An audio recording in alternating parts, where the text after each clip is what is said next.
Cody mga boss. Roel Kawili nga pala ng RRC Backyard. Gusto ko lang ipakita sa inyo yung mga bagong pisa natin na sisyo ngayon. Bale, at saka yung konting binago natin sa ating brother at yung dahilan kung bakit natin binago. Pero bago yan mga boss, baka pwedeng pa-subscribe naman sa ating YouTube channel. Yan pala yung ating brother mga boss. Bale, binago ko siya kahapon kasi sa kadahilan ng nagkakaroon ng epekto sa ating mga sisyo, especially sa mga daliri nila, nagiging kabig. Papakita ko sa iyo yung binago natin. Ayan mga boss, oh. Yeah, pero bago yan, ito man yung mga sisyo natin. Ayan. Bale, ito 4, 6, 8, 12 pieces. Healthy lahat.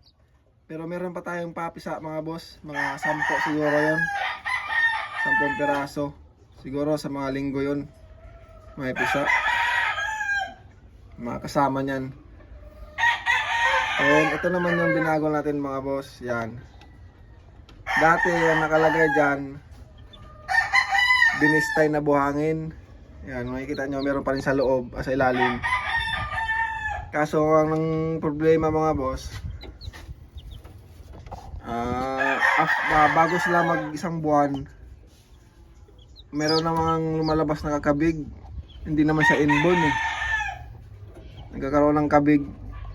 Sayang naman, minsan nagtatlo, minsan 4, minsan puros lalaki.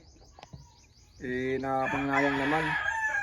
Hindi, nung isang araw, nung nakaraang breeding, sinubukan ko dun sa isang brother natin na malaki, ganitong sahig.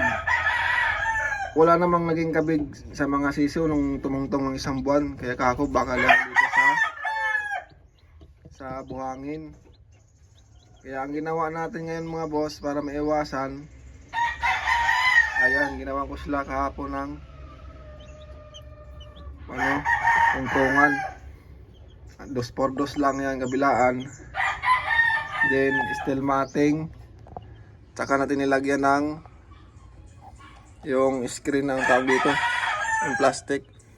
Medyo malaki-laki itong butas nito mga boss, para hindi rin makabig. Kasi pag maliit din yung butas, nung nakaraan din sa aking brother ko, nilagay ko maliit na butas, mas maliit dito.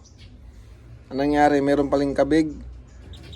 Pero nung pinalitan ko na ng ganito kalaki, yun, naging okay na sila. Kako baka sa flooring nga. Ayan ang nilagay natin. Ayan.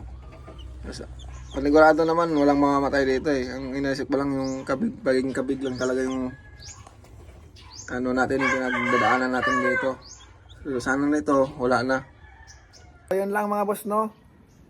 Para maging updated tayo sa susunod natin na video, please subscribe to our channel. Thank you.